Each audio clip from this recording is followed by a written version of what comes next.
नमस्कार दोस्तों, आज की कहानी है ननंद रानी दूसरी सास मत बनो। कहानी पसंद आए तो कहानी को लाइक और चैनल को सब्सक्राइब जरूर करें। भाभी, मैंने तुम्हें कितनी बार कहा है मेरे कपड़े मशीन में मत धोया करो, मुझे मशीन में धुले कपड़े नहीं पसंद। काजल अपनी माँ की मौत के 1 साल बाद मैके आई थी, इसलिए नैना चुपचाप ननंद की हर फरमाइश पूरा करने की कोशिश कर रही थी। नैना को यह था कि काजल को उसकी माँ की कमी ना खले। भाई या टोस्ट आज भाभी ने बिल्कुल अच्छे नहीं बनाए, मुझे या नहीं खाने। काजल, अच्छे तो बने हैं भाई, आपको तो भाभी के हाथ का सब अच्छा लगता है, मुझे नहीं खाने, मैं खुद ही अपने लिए कुछ बना लेती हूँ। रुक काजल, मैं तुझे अभी सामने नया रेस्टोरेंट खुला है वहाँ ले चलता हूँ, जो तेरा मन करे वह खा लेना। ठीक है भाई, मैं 5 मिनट में आई। नैना, बुरा मत मानना, टोस्ट अच्छे बने हैं, पर पता नहीं काजल को क्यों अच्छे नहीं लगे। मैं काजल को बाहर से कुछ खिला कर लाता हूँ। अगर उसे खाना बनाने देता तो काजल माँ को याद करके रो देती कि माँ होती तो अपने हाथ का बनाकर खिलाती। कोई बात नहीं अमन, मैं सब समझती हूँ, आप जाइए। इसी तरह नैना तो बहुत कोशिश करती कि सास के जाने के बाद काजल के साथ उसका रिश्ता सही रहे, पर काजल नहीं समझती। जैसा बर्ताव पहले सास करती थी अब काजल कर रही थी, हर एक नैना के काम में कमी निकालती थी। इसी तरह काजल का ससुराल जाने का वक्त आया तो जाते वक्त नैना ने काजल के लिए साड़ी, कुछ उपहार ससुराल वालों के लिए दिए। भाभी, उपहार मुझे देने थे, मेरे साथ चल शॉपिंग कर लेती।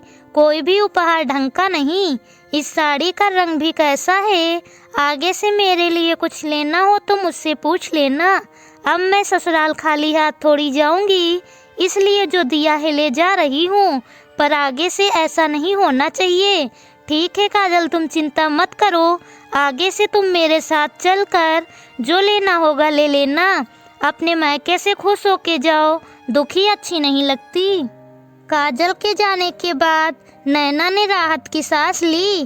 काजल के होते नैना की ऐसी हालत हो गई थी, ना कुछ बोल सकती थी ना ही चुप रह पा रही थी।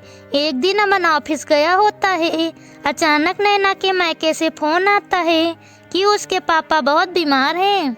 नैना तुरंत अमन को फोन पे बता अपने मायके चली जाती है। उधर अचानक अमन के सिर में तेज दर्द होता है तो वह भी ऑफिस से आधे दिन की छुट्टी लेकर घर आराम करने आता है कि थोड़ी देर बाद काजल भी मायके भाई भाभी से मिलने आ जाती है। भाई ऑफिस नहीं गए क्या, और भाभी कहाँ हैं? काजल, मैं ऑफिस गया था पर मेरा सिर दर्द होने लगा तो मैं आ गया। तेरी भाभी के पिताजी अचानक बहुत बीमार हो गए तो नैना मायके गई है। भाई, आपकी भी तबीयत ठीक नहीं है तो भाभी कैसे जा सकती हैं? अभी बताती हूँ भाभी को, ससुराल में बीमार पति को छोड़ मायके में आराम फरमा रही हैं। काजल, रुक, मेरी बात तो सुन, कहाँ जा रही है? भाई, बस अभी आई। काजल नैना के मायके जा नैना पर गुस्सा करने लगती है।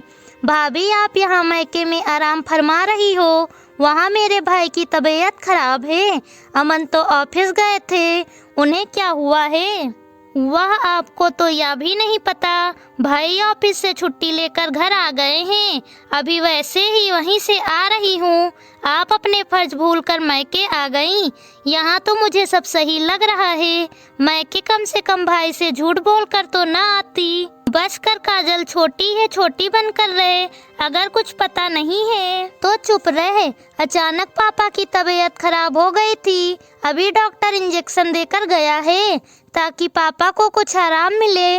माँ भी पापा के पास बैठी है, मुझे यहाँ आने के लिए झूठ बोलने की जरूरत नहीं। अमन की तबीयत बिल्कुल ठीक थी, वह ऑफिस में थे, इनसे पूछ कर ही आई हूँ। तुम ननंद हो, ननंद बनकर रहो, दूसरी सास बनने की कोशिश ना करो। बहुत बर्दाश्त कर लिया, मैं अब और नहीं करूँगी।